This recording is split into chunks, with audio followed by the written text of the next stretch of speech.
SMA Web3 is our handle. Okay, Howard, I love origin stories. I always love to hear about people and where they're from and where they grew up and where they went to school. So please, what is your origin story? Love to hear about it. Yeah, so I was born in Augusta, Georgia, to a first-generation Haitian father, and a mother that was from South Carolina, and from there with a twin brother, Hayward Jean. Shout out to my twin, Hayward Jean. He's an amazing educator in Orangeburg, South Carolina. So we moved to Brooklyn, New York, and from Brooklyn, we moved to Columbus and back to South Carolina, and where I went to college, Claflin University for undergrad, and Troy State University for graduate school. And then, I just got into education reform, being on Oprah Winfrey show at the age of 19 years old, choosing to become an educator instead of an athlete. So she flew us to the show and we had an amazing time. And I got thrown into education reform, meeting with Dolores Buffett, Warren Buffett's sister, and getting a very deep understanding of how to change communities through education. And fast forward to higher education, where I managed a $1 million program for the Department of Education for Black male teachers called Call Me Mister. And then cybersecurity coming to DC and the government contracting community joining Enlighten Incorporated as their development manager and subcontractor. And from there, put all that together and I get Black Meta Agency, intersectionality of education, technology, and workforce development and community. All right. Well, we got a lot to talk about. Howard's actually a part of 3 companies, but we're going to talk mostly about the Greater Washington Black Chamber of Commerce, because when it comes to Black businesses, and I've talked to one recently that I'm going to talk to Howard about and how impressed I was with him. He was a chef. His name was Jeb Muscuri, and he's got 5 restaurants in DC. But that's the cool things that are happening in DC right now, and that the chamber assists to make sure that businesses really do well. But also the Black Meta Agency too, that has been around for 1 year. But you're chair of events for 4 years at the Greater Washington Black Chamber of Commerce. And Howard, why don't we do this first? Why don't we exactly tell our listeners what the Greater Washington Black Chamber of Commerce does? Yes. Well, the Greater Washington Black Chamber is actually a chapter of the U.S. Black Chamber of Commerce, where I also support their leadership, including Ron Busby, CEO and president and founder. Our local chamber touches on the regions, which is the DC, Maryland, and Virginia, supporting their chambers with business development and a hyper focus on government contracting and advocating for the big economic development that's happening here in the region for our Black businesses.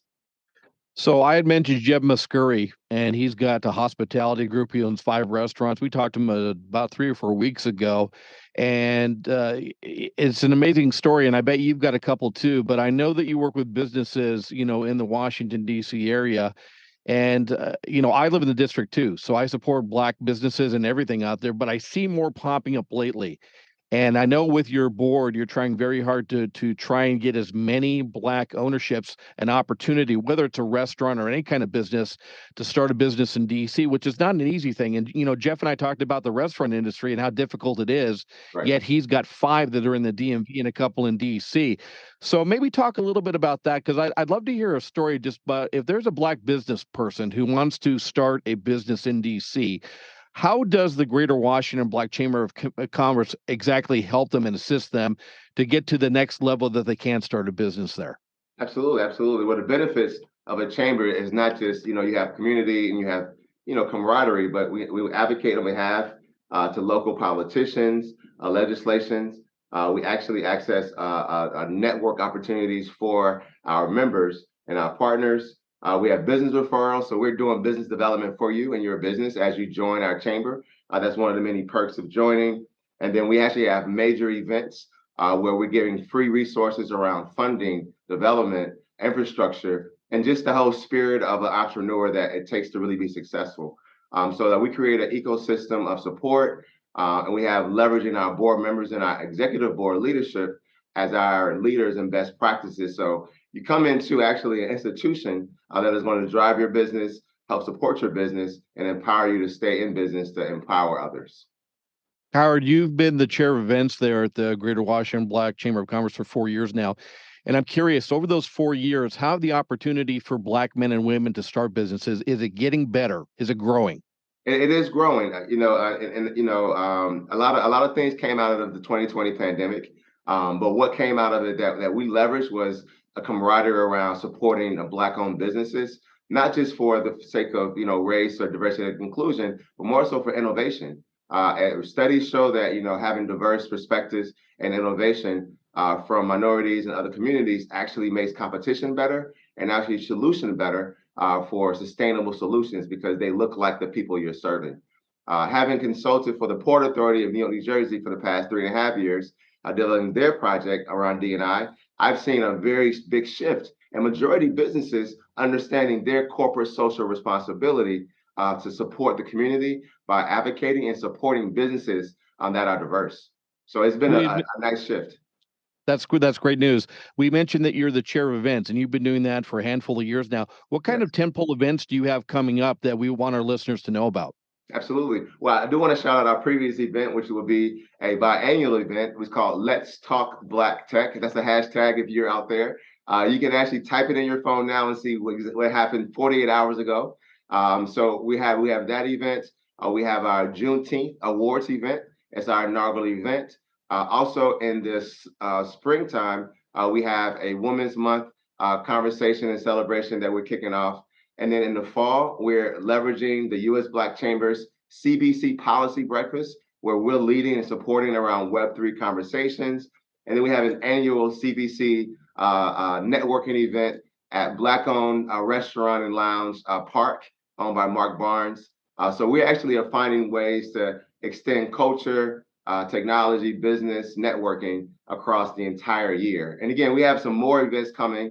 You can follow gwbcc.org or GWBCC on all platforms to find out what's coming up next in your local community. I mentioned the board. I know you can't mention every name, but there's some really prominent Black people from the community that are on that board. And I know that when it comes to a board, you've got to have a lot of different variety of backgrounds and what they do for a living, and to assist in all the amazing things you do. Do you want to talk about a couple of their Sure. roles, about somebody that's kind of important, or a few people that are important when it comes to the Greater Washington Black Chamber of Commerce? Absolutely. I want to shout out our board president. She's newly appointed and she's hit the ground running, Aisha Bond. But also, I do want to shout out, Antoine Ford. He was the founder of the chamber. He and I also helped to found the St. Louis Black Chamber of Commerce, or the Greater St. Louis Black Chamber of Commerce, when Mike Brown was murdered. He took his company and donated a grant to that community to help them start. And then he Wow. said, hey, why don't we have a Black chamber here? He was the chairman of the DC Chamber of Commerce twice and also the president. So he and I, along with others, started chartering the organization. And we brought in, leader and business entrepreneur, as well as restaurateur, Corey Griffin, who serves as our chairman of the board. Doyle Mitchell, Industrial Bank. He's one of the legacy business owners, and they provided banking services for the region and now nationally as they've expanded during the pandemic into New Jersey and other parts of the country. Jason Henderson, he runs Ergo Solutions. He's an amazing contributor and also a film director. Has a film called Martial Artists, where he's teaching people and young people how to leverage martial arts as per the managed autism. And also Cola, he's our finance director, and he's managing all of the amazing grants that we've been receiving from DMPAD DC, as well as other grantors who support, our vision with the Greater Washington Black Chamber of Commerce. Thank you for mentioning all those people. And as you can hear, folks, prominent, smart business owners that are helping out with their time to make sure that other Black men and women get opportunities in the DMV, specifically Washington, D.C. Let's talk a little bit about your agency, Black Media Agency, because our listeners are going to find out, hey, when does Howard have a chance to sleep? But he's rocking and rolling. The agency's been around for a year, and you've already got 3 offices: DC, Brooklyn, and London, which I think is extraordinary. And I'd love to talk about that. But I always want to hear. We talked about origin stories, about where you're from and where you grew up. You sound very entrepreneurial, Howard, and this makes sense that you run an agency. So tell me about the idea of the agency and what you wanted to accomplish by creating it. Now, I love that question, man. You're the first person to ask that question. So, shout out to you, sir. So Okay. the agency was a compilation of the things of my career successes, again, in social justice and community service, education, technology, small business development. And now, I found a way to bring in culture and events. I've done, major events with DJ Active of, He was Diddy's DJ. He was a DJ for Khalees and Nas over the years, and we've found a way to integrate culture and technology and business and that type of energy into an agency, which gives me autonomy to kind of move as I would like to accomplish goals. I was at a conference years ago when I was at Cheney University, and they mentioned that in order to address a social issue, you need a multi-pronged approach.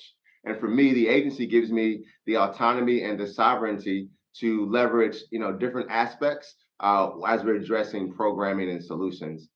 So yeah, our focus is on workforce development in Web3 and also fintech and blockchain careers.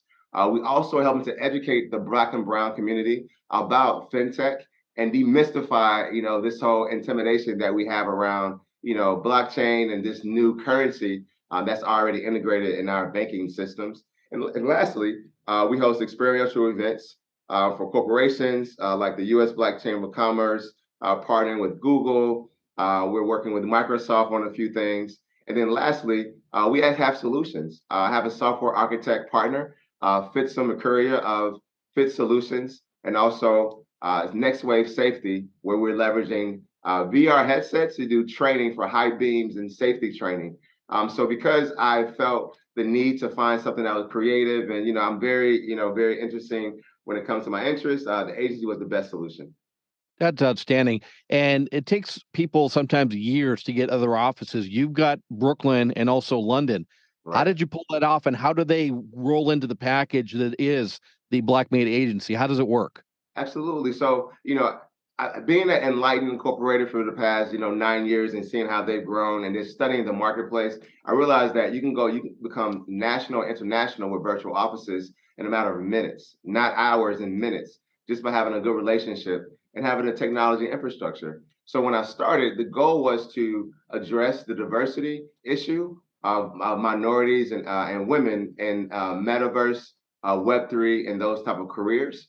Also understanding that I want to address the diaspora from here to the UK and also to Africa. And London, the secret, London is the gateway into East Africa when it comes to influence and also professionals that are looking at global problem solving. So it was a no-brainer for London. And Brooklyn was where we launched our first ever crypto cigars and cocktails event with our artist from London, Caroline Shinakwe. So it was an opportunity for me to say, hey, how can I approach this in a fun way, but also make me, get outside of DC and, become a national and international brand. So since then, we have major events in Essence Music Festival in New Orleans and in New York with Crypto Mondays. And I mean, the list goes on. The list goes on. Well, that's outstanding. Thank you for sharing all that. And as we all know, we're talking to Howard during Black History Month, and I would like you to impart some advice to the Black and Brown people that are listening to this, Howard, because I think this is important. We've just met, but I've noticed that it sounds like you're an outstanding networker. Thank You're you. a smart guy, but you also have a lot of passion and energy, and you're also driven and you're focused for what you want to do. If there are people, younger people like you, or even people that are your age that want to start a business, it doesn't matter what it is, but you're obviously very entrepreneurial. You've got three different things going and much, much more than that. What would you advise to people that are listening to this interview right now for opportunities, maybe some roadblocks and challenges, and how you got to where you are? I know everybody's different. I know every path is different for everybody, but in general terms, talk about that a little bit. Yeah, and it's easy for me. It's servant leadership. I mean, if you can serve anyone, then you put yourself in a position to add value. And once you add value, you have capital, you have leverage. And it's all about leveraging that in a very righteous and a mutual beneficial way. So my entire career has been about servant leadership. The reason why I was able to, be on Oprah with, with Tavis, I'm sorry, with film director and also, with the big guy that does the movies, Tyler Perry. Shout out to Tyler Perry, and also Dr. Phil. We made our debut the same day. Hmm. And the reason why is because we were volunteering in the community and mentoring young people. And USA Today did the article called Wind of It, and Oprah's team found us. And from there, the rest is history. And that became the Go Giver model, which is a book that we give out at Enlighten and also to people about how giving back actually empowers yourself. So for me, I leverage the chamber as a way to give back and also highlight my business and find ways to connect community inroads. So to any business owner, anyone entrepreneur that's into entrepreneurship field is looking to get into this space, I lead with corporate social responsibility. Because if you put yourself in the forefront of service and change, you're telling the business community that, hey, I understand revenue is important, but helping people is just as equal, if not more important. And the more you help people, the more they will help you to, highlight your story and just pour into you. One thing you mentioned earlier that was so key, you say, what can help entrepreneurs get ahead and stay focused? And the honesty is that it's going to be hard. But what I've gained so much from was just going back and looking at all the people I've helped, all the scholarships I've given, all the mentorship I've given, and that is this energy that restores back my faith and my business, and also refines my purpose. So I know revenue is important and business development and marketing is important, but servant leadership, to me, is the best and the brightest way for any entrepreneur to move forward and supporting a minor business or a major business. The reason why I actually joined the chamber was for my mentor, Antoine Ford, who will be a guest on your show, who you'll get a chance to talk to. And he had this amazing model where he volunteered at a conference in the Caribbean. By volunteering, they gave him a marquee sponsorship. He had access to all of the speakers, and he was integral to the success, which launched this multi-million-dollar technology firm now that he has here in DC. So, listening to him, being a right hand to him as a servant to many organizations, including my mentor's organization, Pioneers in Education, continues to allow me inroads into ways that it would take people thousands of dollars, years, and also just the right connections. But if you're a servant, they always ask, who are you and what do you do and how can I help you? Right, right. Well, thank you for sharing all that. But I do want you to expound on one more thing that you talked about. And you said it was hard. And I know that there's a lot of years in that word about what was hard. So once again, go back to, listen, you can be white, you can be black, it doesn't matter your sexual orientation. There are pitfalls and there are roadblocks, and there are a lot of people that say no to you, no matter who you are on this planet. But as a black man, the challenges that you had, I'd like to know how Oh, you overcame those to where you are today, because I think that's important as well. yeah. So for me, I have virtual mentors, and because I can access these people from, yesteryear or etc., I've created these people as mentors in my mind as images of success. They say if you can see it, you can be it. And early on, my mother said, "Hey, Howard, I know your father isn't present in the household. However, I'm going to always put these images of success in front of you." So that was a way for me to polarize and gravitate towards success principles. Also, just understanding that it's bigger than me, and sometimes our flesh and our energy and our body gets in the way. But if your spirit is aligned, if you meditate and you actually continue to breathe and focus, you can find a lot of good answers that will get you through the hardest times. So for me, it has been just as a black man in multiple industries, humility, service, and just pure work ethic. I mean, working 18, 19 hours a day to where it feels like I'm just floating and I'm in the zone. And I believe that we want to romanticize this whole entrepreneurship thing. I've been homeless, I've been broken, I've been broke down.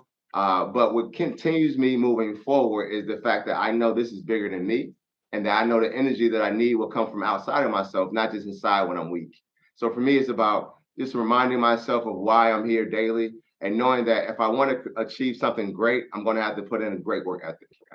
Howard, thank you for sharing all that. And there's a common theme from a lot of our entrepreneurs and our leaders and our CEOs that you talked about.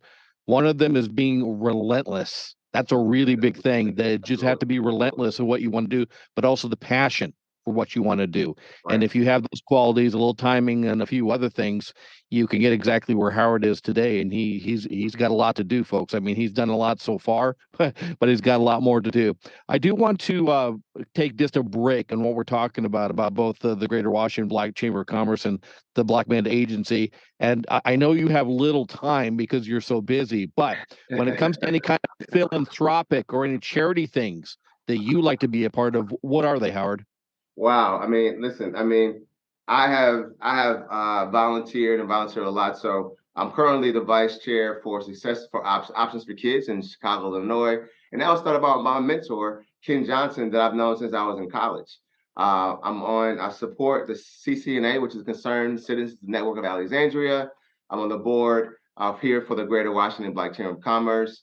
And also, I'm just continuously finding ways to support organizations that have supported me over the years. And again, philanthropy and community service and humanitarianism, again, to me, those are secrets to success for any entrepreneur.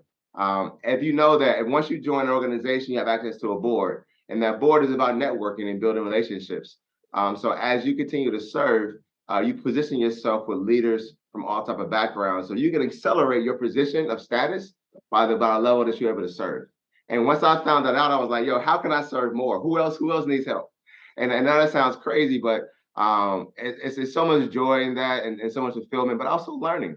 When you serve on a board and when you serve an organization, you get a title and a responsibility, and that responsibility allows you to learn skill sets and also support others. So for me, I've had, I would say 30% of my career success has been because I volunteered and served my behind off, and I will continue to do so. And I just joined the Lions Club here in Alexandria, where we're supporting those with blind and visual impairments here. So yeah, it's such an exciting opportunities that we have, and I'm just blessed to understand the value of that early on.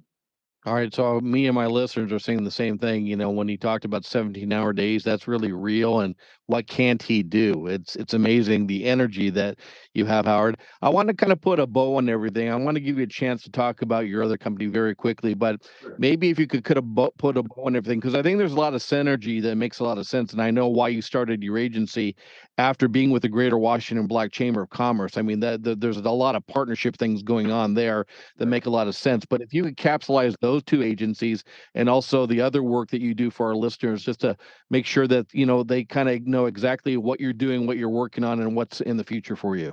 Yeah, and I want to give a shout out to Gary Vee. I went to his conference, and Gary Vee, he's really big on into the wine industry, but also he pivoted into NFTs and those technologies. So last year, I went out to VCon by my friend Yaris, and he literally said, "Hey, Howard, we have this ticket. Would you like to go?" And within 5 days, I was in Minnesota, Minneapolis, looking at these big icons and screens and NFTs, and like, wow, like I've been investing in NFTs. However, I didn't understand the benefits. And let me just teach your audience something real quick as an educator. So if you want to learn about NFTs, it's very simple. Look at an American Express card, and you have the benefits of being a card owner.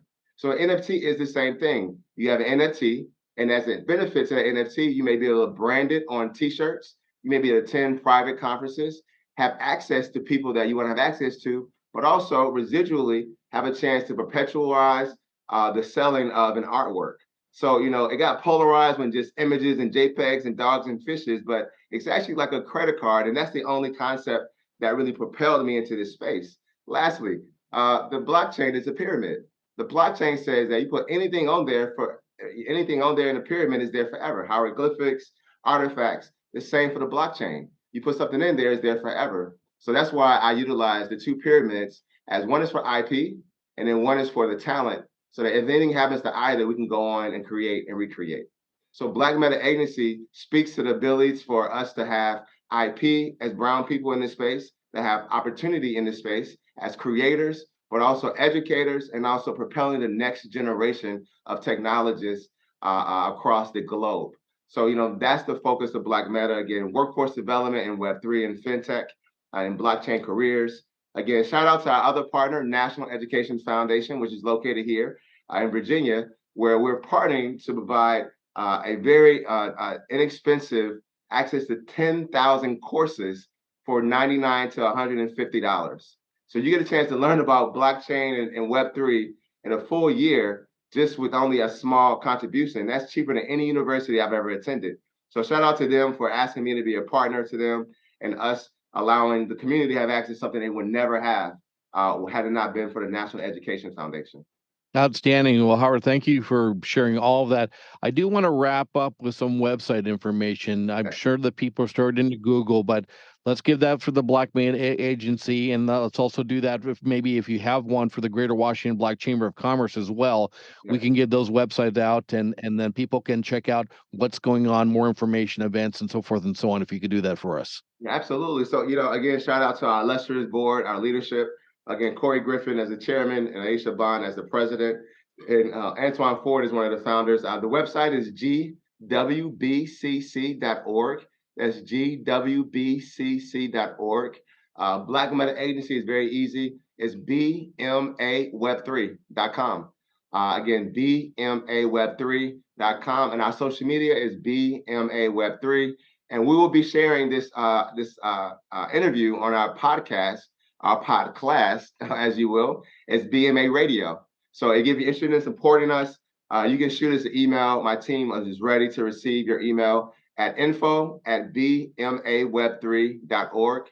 Again, info@bmaweb3.org. And my personal handle is Howard R.J.E.A.N. That's Howard R.J.E.A.N. We look forward to hosting and having a lot of you all join the chamber. Again, email me for more information, and I'm so glad to support. Howard, I can't tell you how much I appreciate your time. I love your passion, your entrepreneurial skills, and you're hitting it, man, and you're hitting it hard, and you have a lot of success. I know that you've talked about some of your pitfalls and your challenges, but you're making it, and I think an excellent role model for a lot of Black men and women out there that maybe aren't getting their opportunities right now. But as you can see, what Howard has done, working his tail off, little timing, little luck, and also meeting the right people. You know, I always tell that to all young people, networking is a really big thing, everybody. And obviously what Howard has done is turned it into some really incredible companies and working for a great nonprofit too. Howard, thank you so much for joining us on CEOs You Should Know, and continued success. Hey man, thank you so much for having me, and shout out to your entire team. You have been amazing customer service, and you guys are the model for welcoming guests. So thank you so much. Okay, I've stopped recording on this end. All right. That was fun, man. You're great. How'd it go, man? You keep How'd it go? All good? Yeah, you got a good rhythm, man. I'm going to be tuning into your show. That's what we do. That's what we do at iHeart here, man. Yeah, listen, I'm impressed, man. You got it going. So, man, you got the energy and these excellent companies you got going on, man. I'm really happy for you, and I'm glad that we could feature you during Black History Month. So I'm going to put these audio files together for you. Okay. Cliff and his assistant Shana will send them for you just for a thumbs up, and then they'll pick